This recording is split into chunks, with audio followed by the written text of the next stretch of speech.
So welcome to my YouTube channel. That's what we call the good life. Today we're going to be taking a tour first around my home garden, and then we're going to head up to the allotment so you can see how all my crops are getting on.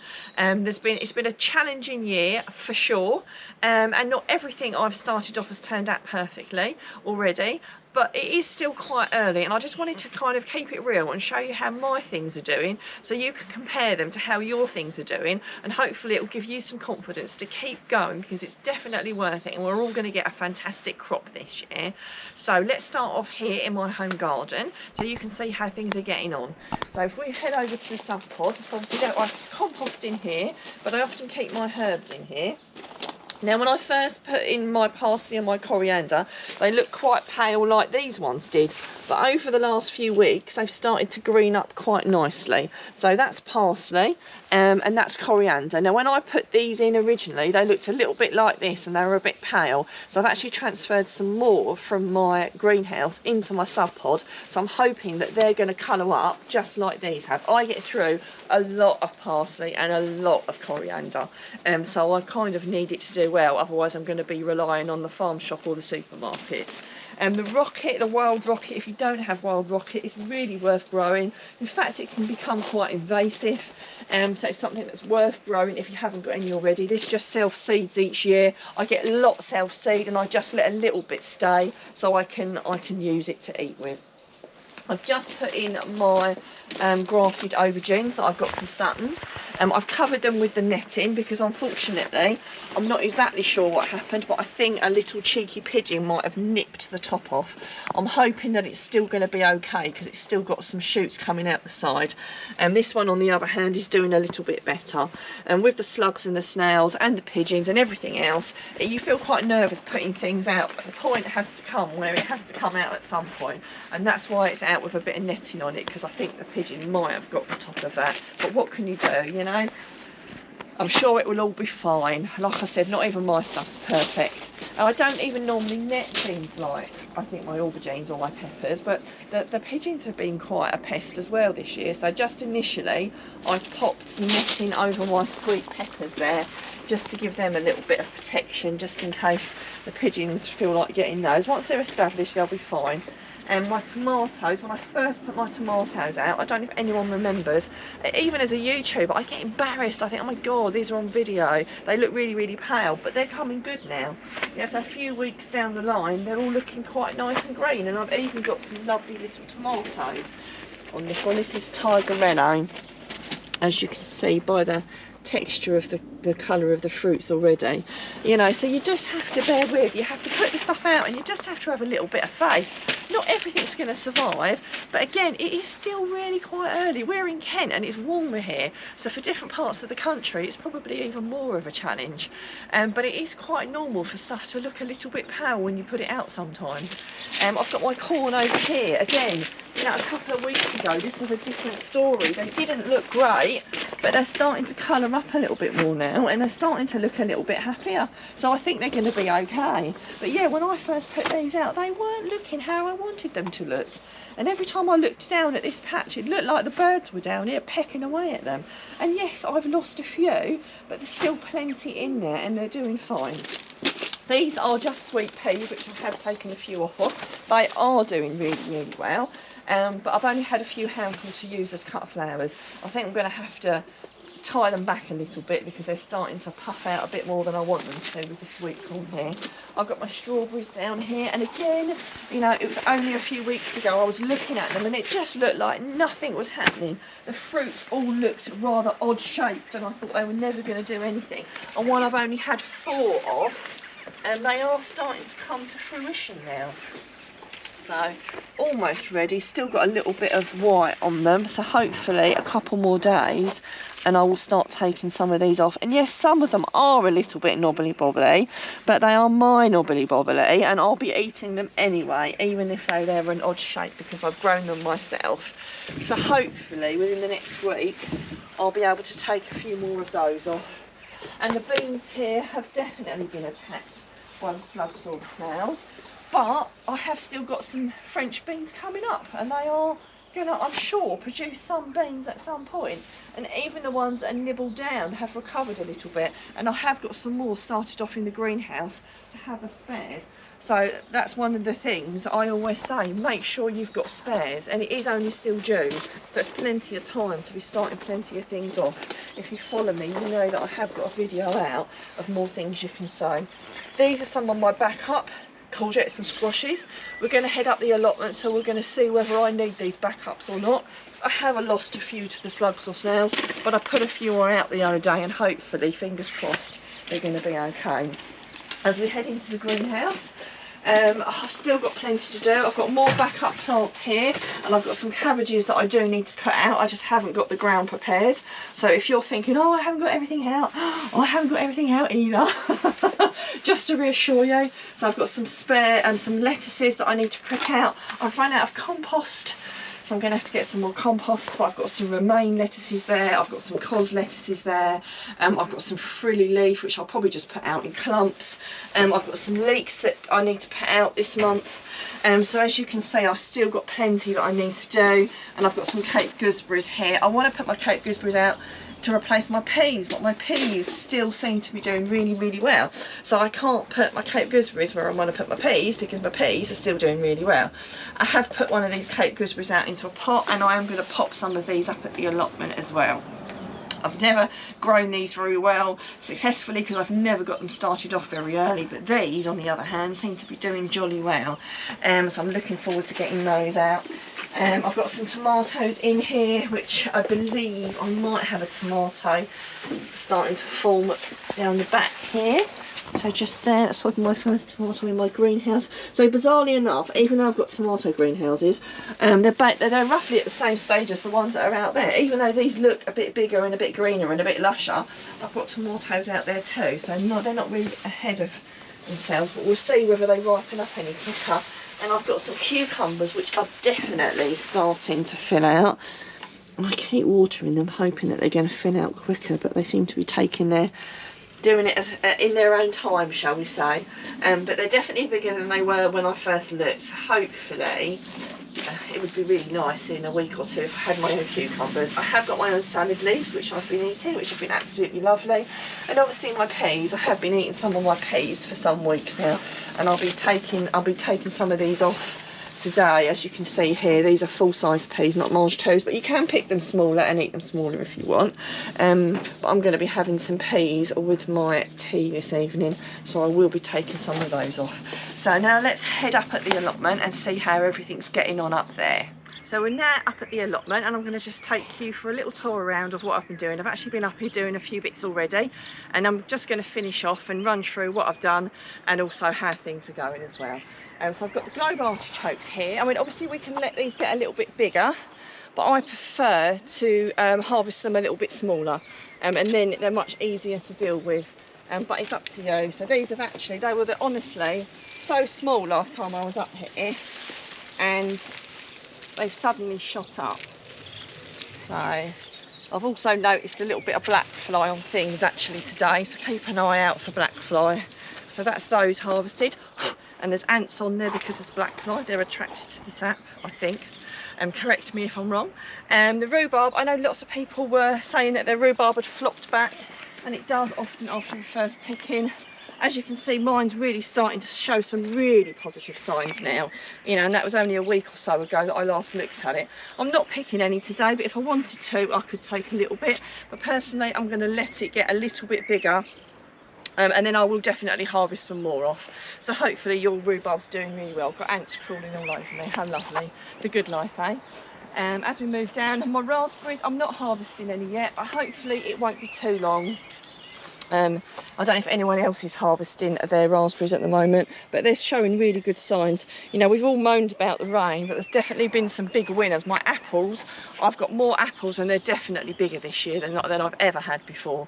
So with the rain, and it has been a complete pain, and all the slugs and all the other things, the apples seem to be doing much better.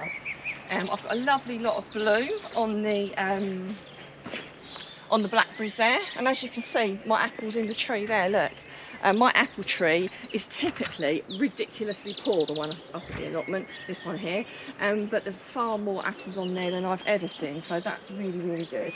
So I'm just going to pop the artichokes in there. I picked some of my gooseberries off today, so these 2 plants I've completely cleared. Not a massive haul, but that's not too bad, is it really? I think there's a reasonable amount there. So yeah, the gooseberries, and I've definitely got some slightly larger gooseberries than normal. Obviously they're mixed sizes, but I've got some really, really big ones, really good big ones in there. You can let them stay on there to get a little bit bigger, but it doesn't really matter. You can pick them now.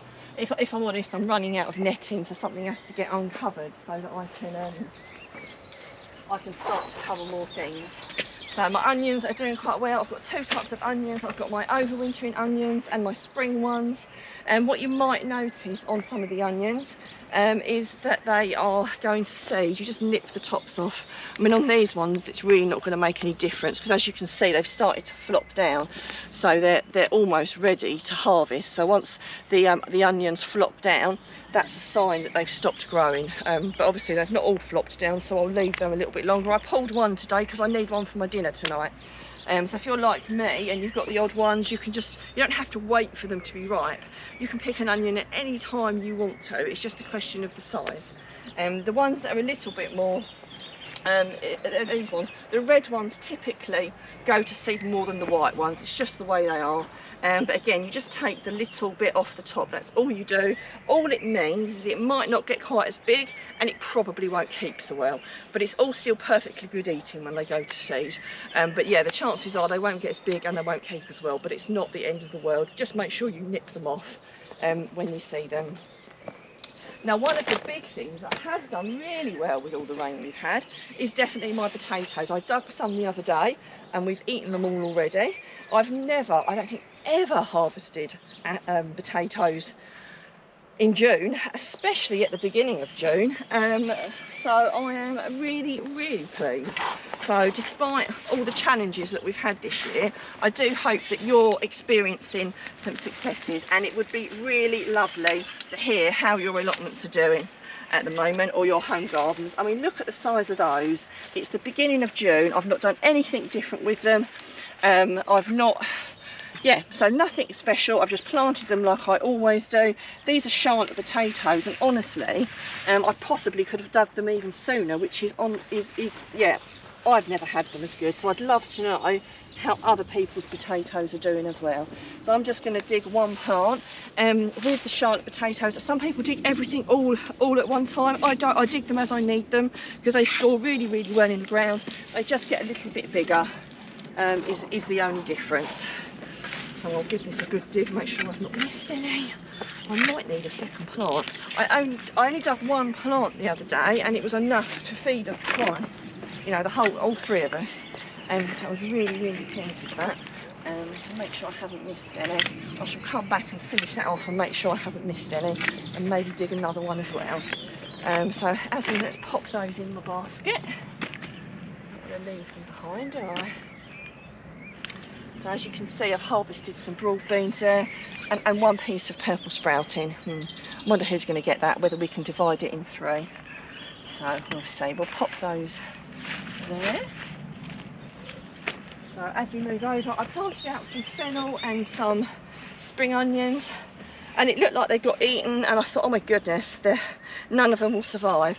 But actually, I don't know whether it was the temperatures or whether something nibbled them. It was probably those slugs or snails, but they're actually all starting to sprout now, the fennel there, and also the spring onions. They're not looking too bad either. So I thought I'd pretty much lost the lot, but actually they seem to have perked back up again. So the blueberries, this is my first time of actually getting blueberries. They're actually looking quite amazing. So I've never picked blueberries, so even me, I'm going to have to Google it to see when I can pick them, because I actually don't know. So if you do grow blueberries, if you could let me know when I can harvest them. I'm guessing not yet, because they don't look the right colour, so I'm guessing I'm going to have to wait. So I've got more potatoes here. So I've got some, I think it's kestrel and, gosh, I can't remember, I think it's Maris Piper. I'll have to check. Which they're doing really, really well. And my courgettes are absolutely amazing. Again, I don't think I've had them so early. They're not massive, some of the courgettes on here, but you can start to harvest them at any point. Again, courgettes, there's no, you know, they don't need to ripen, they just need to get to the size that you want. And as I've got so many on here, I'm going to twist, even though they're quite small, a couple off to have with our dinner this evening. So let's take a couple off to let the others swell out. With some of the squashes and the courgettes, I've had loads of trouble this year with the snails, I'm not going to lie, and the slugs. And as you can see, some of them aren't looking as nice as I would like them to look. They're looking, I've had to put more out. So as you can see, some of them have been in, they've flourished, they've established really well. Some of the ones I've put in a little bit later, or even the ones that have been in for a while, like this one, are not looking the way I want them to look, but it is only still June. You do have to give them a chance. So if you've got, I've had a lot of things that have looked a little bit pale, not quite the way I want them to look, but just keep looking after them, feeding them, watering them, you know, weeding around them, doing what you would normally do, and just bear with, and I'm sure most of them will all bounce back. And if you stay subscribed to my channel, you can watch to see what ones like that do. So I still get attacked by birds. We've had the top of one of our Jerusalem artichokes nipped off, and the good thing about Jerusalem artichokes is they kind of grow like weeds, so I'm quite sure that they'll probably recover anyway. My French beans, obviously I've got the first lot that I put in. These have been, I felt, quite slow and looking really, really pale, but they are starting to look a lot better now, which is really, really promising, because French beans are one of the most favourite things in our household. So obviously those are the earlier ones I put in, and these are some more that I popped in. And again, it looks like that I've lost one off that cane, but I have got some spare ones at home, and I can always start some more off. I've got some more gooseberries here that I need to harvest. I haven't done both lots, I've only done one lot. I'm going to deal with the ones that I've picked, and then we'll do those another day. And we did some more digging. So if you're thinking, oh, I haven't done my digging, my lot wasn't ready, I was feeling exactly the same about a week ago. So my husband and I have been up here over the last few days and done a decent amount of digging and weeding. And if you think you're the only one that gets bindweed or couch grass or anything else for that matter, you're not, because we had loads of bindweed in here. So we've spent most of the last week or so trying to get that out. And I've popped some Cape gooseberries in. Not the same as the normal gooseberry. A Cape gooseberry is like an orange fruit. I've never grown them successfully before, but again, these have come along really, really early, so I'm really positive that these are going to do really well. You have to get them started off quite early for the fruits to ripen. So while I've grown them before and had a few, it's got too cold and then I've not got them. So fingers crossed this year is going to be different. So I hope you're enjoying watching this video, and if you've got any questions or comments, please do ask us. We will always answer them. If you think you're getting good value and you would like to, but by no means it's obligatory, if you could buy me a coffee, that would be absolutely fantastic. There will be a link up on the screen and there will be one in the description. But if all it does is give you good value and you just give us a comment, a like and subscribe, I'll still be more than grateful. So as we move down here, I've got some brassicas. So I've got two types of kale, a Cavanero and a curly kale. Again, do you know what? I'm getting more slug damage than before. Some of them are doing okay, some of them I think they're doing okay, and then they get attacked a bit. So we're just going to hopefully have to bear with and hope that they all survive. I have got some backups at home, which I'm hoping not to have to use, but they're there if I do. I've also got some broccoli here as well, which again, you know, I've got the odd one that's being attacked, and you can only do so much. You know, I try and clear as many slugs and snails as I can. And you know, you follow the best advice, but you're still going to lose a few, unfortunately. But hopefully they'll all come good. Most of them are fine, to be fair. It's only the odd ones, so fingers crossed they'll be okay. This is our meant to be wildflower, but if I'm honest, some of the wildflowers germinated, but it's mainly nasturtiums. But we have got some others, so we're going to have a good amount of nasturtiums, which is good, and a selection of other wildflowers as well. So at least it's going to be full of something flowery to attract the bees. That's the main thing. And a good thing with the nasturtiums is you can eat them. You know, both the leaves and the flowers are really good. In some posh restaurants, you pay loads of money to have nasturtiums with your salad. These are some statice plants which we've planted, which all seem to be doing quite well. So those are the ones that almost look like dried flowers before you dry them. So I really like these, and I started off a packet of seed and like loads and loads germinated, so we thought it would make a nice pretty row and make it look nice, and also good for the bees as well. And I can cut them, give them away, put them in my house. I'll be able to use them. That'd be absolutely fantastic. As we move up, I've got some more squashes and courgettes and things here. You know, these have gone in a little bit later, so as you can see, they're not doing as well as the ones that have been in a little bit longer, and one's been munched. So look, even mine are looking a little bit sad, you know, but they often look like that, like I say, you know. And that one looks like I've had a slug go over it. Whether or not it'll survive, we'll just have to see, won't we? But we just have to do the best we can. You know, there'll definitely be enough squashes because I've got some up there that are doing okay. But yeah, I'm not going to lie, it's definitely a challenge this year for sure. As we move up, I've got some carrots, which, you know, carrots are doing really, really well. So, you know, like I said, there's winners and there's losers. And the carrots are doing really quite well. I've got a little tiny patchy bit there that didn't germinate very well, but generally they're looking pretty good, to be honest. So that's definitely a win for me at the moment. And I've got my chard and also my beetroot there. A little bit of lettuce. I am going to replace some of these gaps because I don't think any of my parsnips have germinated and they've been eaten, so I'm probably going to just stick another row of beetroot in, if I'm honest. And I'm going to put some more lettuce in along there when I get the chance. So I'm hoping to get those things done this month. It is a really good idea if you have got a few gaps, to try and get as much done in June as you can. So I'm going to be busy as well. As we move up to the little polytunnel that we've got in here, I've got some raw beans, which, as you can saw my basket earlier, I've got a little bit of rust on them, but to be honest, they've nearly finished now. I've got a little bit of black fly.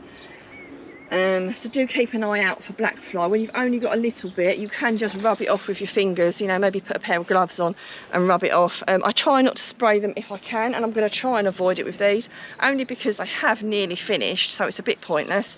If I see any, I just took some of the really bad black fly ends off. I snapped them off and just got rid of them. But yeah, if you see any little bits, you can just rub. You know, if you've got a bit of black fly, just rub it off with your fingers and then hose it down. That's one thing I have done before. So you've got options. No one's going to judge you if you're in early days and you feel that you need to spray them. But if you've only got a little bit, act now, pinch the tops off, start to rub them off with your fingers, and maybe you won't have to do that. But if it gets really bad, you'll probably be left with no option. So my purple sprouting is finally sprouted.